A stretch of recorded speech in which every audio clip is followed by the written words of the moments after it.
So I'm constantly seeing all these different apps, how to make $10,000 a month, how to make $1,000 a day. But no one's really making those videos about the bad things. What are the negatives about these gig apps and these platforms that you can drive for or do gigs for? Well, I'm going to be going over a couple, and I'm just going to be honest, raw, and authentic with you guys on things that I have personally noticed that are negatives in the gig economy. So we're taking into consideration Lyft, Uber, Instacart, DoorDash, Shipt, Spark, Angie's List, Craigslist, all of those platforms. So that's one of the first negatives, is that there's so many. If you have this thing I call analysis paralysis, where you have like a bunch of information and you get so stuck in trying to analyze the information that you don't even start whatever it is. Well, that can happen here, is that there's so many different platforms to manage. If you're not organized, and or maybe you don't have a phone that can kind of group all those apps together, then you're gonna be all over the place. And especially if you're trying to multi-app, that could be a freaking nightmare. Just imagine you're on a batch. Let's say you're doing Instacart and you decide to also do DoorDash at the same time to try to maximize what you make per hour. Well, the Instacart order is going one way of town. The DoorDash order that you just took is going the opposite way of town. So you already did the Instacart order. You're about to pick DoorDash, but you're going to want to drop off this, and it's just going to become a mess. So instead, try to group everything together and try to use your critical thinking skills to try to figure out if two or three particular orders are going the same direction, right?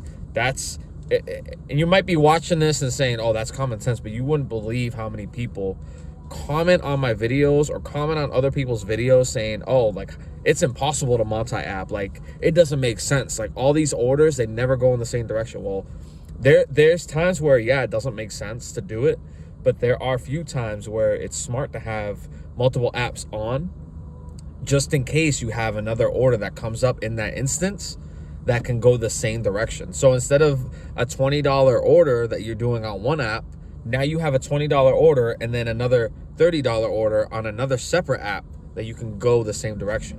So that's how you're gonna be able to maximize your hourly earnings on these apps, right? And then ultimately your daily earnings. So one thing I like to do when I'm doing any of these apps, I try to multiply these by the hour, right? Because yes, we're independent contractors when we're doing this, but since I work on a regular job full time, I do these on the side, these gigs on the side, and I like to try to think like, oh, if this was broken down, let's say I made $500, right? Let's say I made $1,000 and I work 10 hours. That's $100 an hour. If I make $1,000 in that day, that's as simple as I can do, right? So with that being said, how much are you doing per hour, right?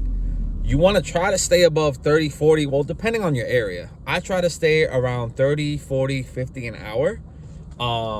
That way I know, all right, so if I'm at 50 an hour, all I need is 4 hours and I hit 100 right then and there. Sometimes it's a little higher than that, but you want to try to figure that out, because there's a lot of times, and this is going to go into the next negative, where you might see a good order that pays $50, but it could take you 4 hours to do, right? Now, if it took you 2 hours, that's 25 an hour. But if it's taking you 4 hours to do that $50 order, now you're looking at $12.50 an hour. That's a no-no, right? And then you got to take into consideration the gas, the mileage, the time you're wasting on that one order that you could have allocated to other orders. So that's another thing. I don't see a lot of people talking about just the length of time, right, that it takes to, you're going to accept an order. Let's say you're at home, right? A lot of these orders, I'm literally at home. I don't leave the house unless it's worth it on the weekends, right? And so I'll see let's say a $60 order. Well, the store that I like to go on when I do the Spark app, it's about 25 minutes away, because in my area, they're not really good orders. So I go 25 minutes away. For that $60 order, all right, it's already 30 minutes in. Let's say it takes an hour and a half. Well, now I calculated it to the point where it's 30 an hour, because with the drive going there, which is not included in the time that it estimates, and if it's going to take me an hour and a half to do that $60 order, well, now I'm making 30 an hour, because it's going to take me 2 hours to fully complete the ride from when I leave the house to the last drop off at whatever location it's at, right? And then that's not taking into consideration how far that is to go back to where you started doing the order. So whether that's Walmart, Home Depot, or any other store on the Spark platform, or any platform, right? You want to take that into consideration. The time that it takes you to drive to that store if you're not already there. And then to go into that, another con, which should be common sense, everyone should know, it's just the gas that you end up spending. If you were able to, let's say you do it every single day, if you were able to calculate what you spent on gas every day, every other day, whenever you get gas, if you can calculate how much you spend on gas, that'll kind of change your perception and into kind of thinking like, all right, I need this many orders so that it's actually worth it for me, right? I need to make $1,000 this week on these platforms to make it worth it. You make 1,000, maybe you spend 100, 150 on gas. Depends how good on gas your vehicle is. That's a good trade-off. You're making $100 investment. You got to think about it that way. You're making $100 investment to make 1,000 back. That's pretty good. And it's not like a normal transaction where you get it right away. You do have to work. But at the end of that, all that work put in, the $100 put in, you trade it in your time and money, and then you get that out of it. It's decent. So I suggest trying to aim higher, right? A couple other things like wear and tear on your vehicle. There's going to be things that come up that you got to be prepared for. And that brings me back to a video that I recently did on the Zip platform. If you ever have any crazy expenses, I suggest using that app to split up the payments. Zip used to be called QuadPay, for those who've never heard of it before.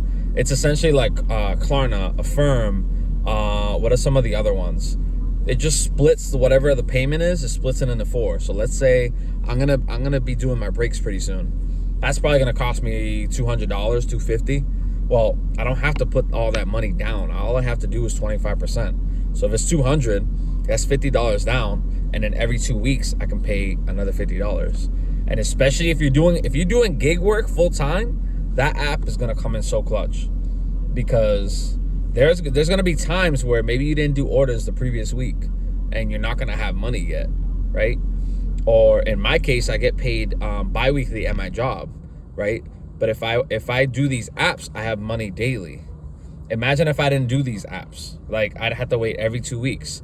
And if I wanted to split something, there's nothing in the account. Like, no, it'd be a mess. So I highly suggest that you download the Zip app. I'm gonna put the link down below so you guys can use it. It is my personal referral link, so we both do get something when you do sign up. But that thing's come in clutch so many times, where I had to pay my internet, my insurance for my vehicle, a lot of things, guys. So definitely check that out. That's gonna help you. But yes, wear and tear is another negative. And then one of the more common negatives that, like, I literally see nobody talking about it. I see people talking about other things, but not this specific thing. And that is, I don't even know what the title is, but it's like downtime. There's gonna be some apps that just are notorious for downtime. DoorDash is one of them. Lyft and Uber are others, right? There's gonna be time periods throughout the day, and the more you do these apps, the more you become familiar with it. You're gonna know when that downtime is. What do you do during that downtime to be productive or to make your time worth it? A lot of times for me, if I'm close enough to my house, I'll literally just drive back home.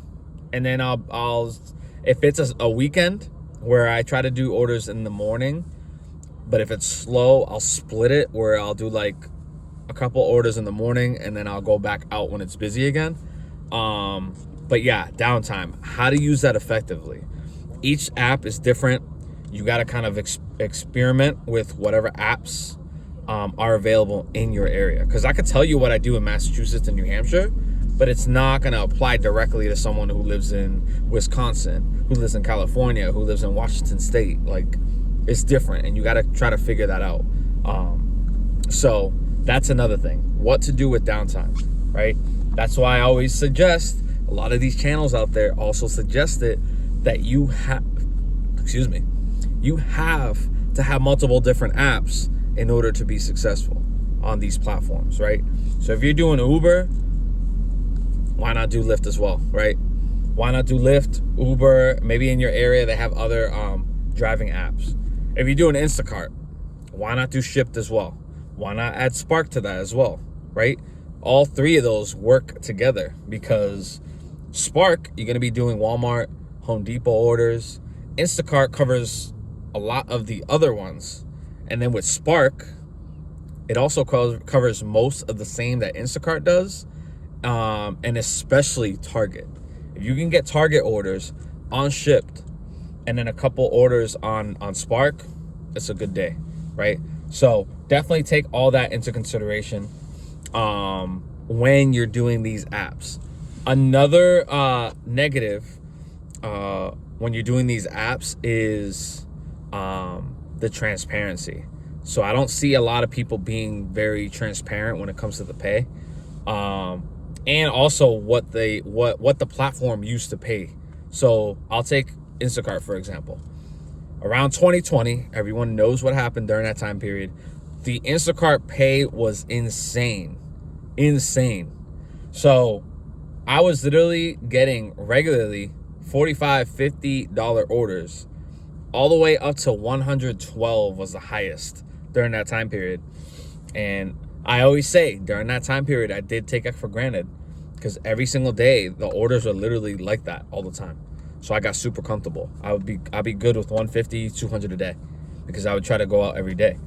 And during that time, I took a break from my job, my full-time job, because they were only offering part-time. So I did good work, especially Instacart. That was my main source of income during that time period, right? So,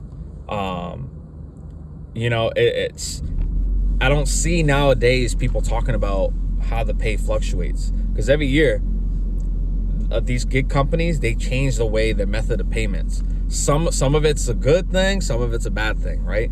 With Instacart, their pay went so low that it just stopped being worth it to make money on that platform. Because before, their pay structure was a lot different. They used to pay per item, right? I'm not sure any other platforms that do the same thing, but I'm sure there are. But Instacart used to pay, I believe it was 40 cents per item. So for every, I think it was 20 items, that was $10. So each order had a $12 minimum per order. That was literally what you got flat, right, to start off. On top of that, let's say the order has 20 items. Well, you're getting an extra 10 on top of that. So that order is going to be 20 items. It's going to pay minimum $22. And if the customer decides to leave a tip, then they'll leave even, and then the price will increase even more. So you can average around $25 to $40 per order. Now, not every single order was 20 items, but that was the average.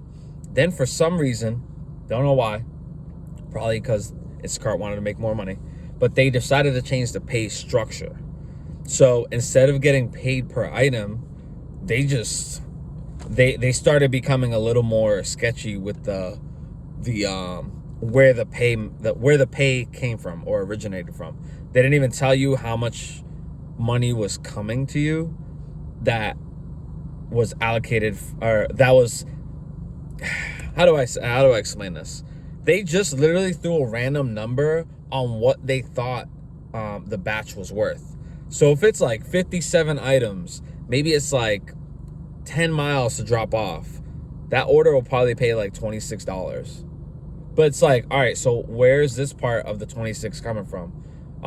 Is the tip in there? Is it like, there was so many questions that a lot of people just decided to leave the platform. So try to look out for what maybe go on Reddit or other social media platforms to try to find the actual like pay for a lot of these companies. Because a lot of ads I see, right, to recruit people to do these gigs, they'll say, oh, you can earn up to, okay, why is it up to, not, oh, you can earn this, right? It's always, oh, you can earn up to. I don't want an estimate. Like, how much am I going to make on this platform, right? Like, I hate companies that are secretive like that. But that's something you want to, keep track of. One last thing, right? One last thing is you want to be careful of platforms that ask you to pay for a background check. There have been a couple companies that I told myself, like, hey, look, I'm looking at this as like a business. Like, if I want to be good at this, like, what is it, a $30, $40, $50 fee to do a background check? I got a clean background anyways, it doesn't matter. But there were times where I paid the background check came back fine, and then I'm on the platform and there's no orders. I know, I think TaskRabbit was like that. I want to say Deliver That. It's a blue logo, where it's like you're delivering catering orders. I literally have only gotten 2 orders, the last couple months that I've been on that platform, and I'm near busy areas too. So you got to be careful. That did you do enough research for with the company to determine if it's worth it to do a background check with them? Because if you're only going to do the orders for like a month, maybe the background check wasn't worth it. Now, again, it's only anywhere from 30 to some companies charge 100 for the background check. Yeah, it's only a little bit of money, but why waste it? You know what I mean? Why waste your money, your time investing in a company? Because it's for your background check, but you're ultimately giving them the money because that information is already out there. If you're on these platforms, they do regular background checks anyways. Why can't they just pull it from that? You know what I mean? So that's the thing that always bother me, is that these companies communicate with each other and kind of to cross-check people's backgrounds. Because there's no way you're on a platform that checks your background regularly, like Lyft, to make sure its customers are safe, right? But why don't these companies talk to each other to know if, oh, is this person's background good or is it bad? Or like, why don't they just talk to each other? Why do we have to go out and pay for a background check that they should already have? And it's always through, I believe the company is called Checker. A lot of these companies use Checker as that platform. It's like, why not just have a centralized thing for that? If you're a business, you know what I mean? Why make the person that's doing the gig pay for that? To me, it doesn't make sense. But that's just some of the negatives that you got to look out for. I'm sure there's a couple others that I couldn't think of. I know there was one more that I wanted to say, but I'll put that in another video. I'll do a part 2 of these. I want to see what people say on the videos, and I'll go from there. But you guys should be seeing one of my videos that YouTube recommends to you that you should watch next. But until then, don't forget to like, share, subscribe if you got information out of this. I will catch you guys on the next one.